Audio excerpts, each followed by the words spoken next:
6 anak kekasih di dalam hutan. Pernahkah anda mendengar kisah ini? Sebelum saya teruskan, mohon anda tekan butang subscribe di bawah tanda sokongan. Kes ini telah berlaku di Ipoh pada tahun 2013. Seorang kanak-kanak lelaki berusia 2 tahun dipukul hingga mati oleh teman lelaki ibunya sebelum mayat mangsa ditanam di kawasan hutan di Gunung Berincang, Cameron Highland. Kejadian yang berlaku di Rawang Selangor itu terbongkar selepas ibu mangsa berjaya melarikan diri daripada kurungan teman lelakinya. Lalu beliau terus membuat laporan polis. Bekas suami wanita berusia 30-an itu yang juga bapa kandung mangsa turut membuat satu laporan di Ibu Pejabat Polis Daerah Kuala Muda, Kedah selepas dimaklumkan mengenai kejadian oleh ayah mertuanya. Mayat mangsa disumbat ke dalam but kereta sebelum dibawa suspek sejauh lebih 200 km dari Rawang untuk ditanam di Gunung Berincang bagi mengelak kes berkenaan, diketahui polis. Siasatan awal mendapati ibu mangsa yang juga janda mempunyai 2 anak lelaki berusia 2 dan 5 tahun berkenalan dengan suspek berusia awal 40-an pada tahun 2010. Menurut keterangan wanita terbabit, suspek membawanya tinggal di sebuah hotel di Johor sebelum berpindah pula ke sebuah hotel di Rawang. Menurut wanita itu lagi, beliau juga kerap dipukul oleh suspek termasuk dengan menggunakan kayu. Malah anak bongsunya iaitu mangsa juga kerap dipukul hingga muntah dan sakit lelah.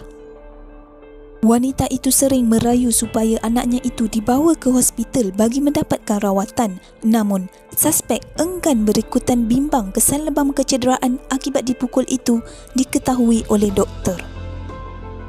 Ini kronologi penuh kes pembunuhan kanak-kanak ini. Pada suatu malam, ibu kepada mangsa itu tertidur akibat kepenatan dan meminta suspek menjaga mangsa. Kira-kira 2 jam kemudian, suspek mengejutkan ibu dan memaklumkan mangsa sudah meninggal dunia di atas sejadah.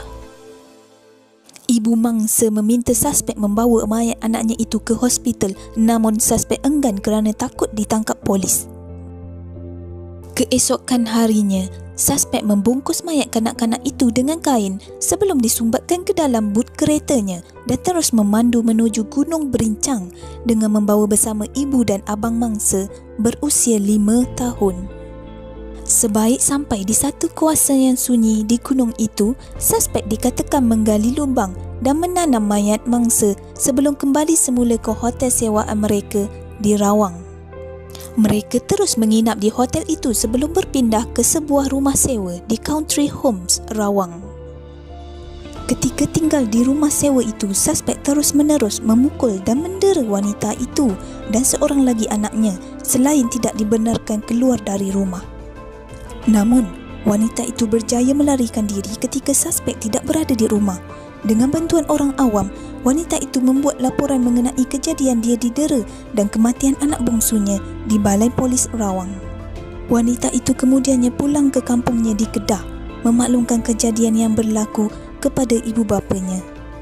Mayat mangsa Muhammad Umar Haikal dijumpai ditanam di sebuah kawasan terpencil di dalam hutan Gunung Berincang, Cameron Highland. Pelaku iaitu Muhammad Hisham Mat Yunus telah ditahan dan dibicarakan di Mahkamah Tinggi Shah Alam pada tahun 2014. Beliau didakwa mengikut Seksyen 302 Kanun Keseksaan yang memperuntukkan hukuman mati mandatori. Al-Fatihah buat arwah adik Muhammad Umar Haikal, Muhammad Hazli.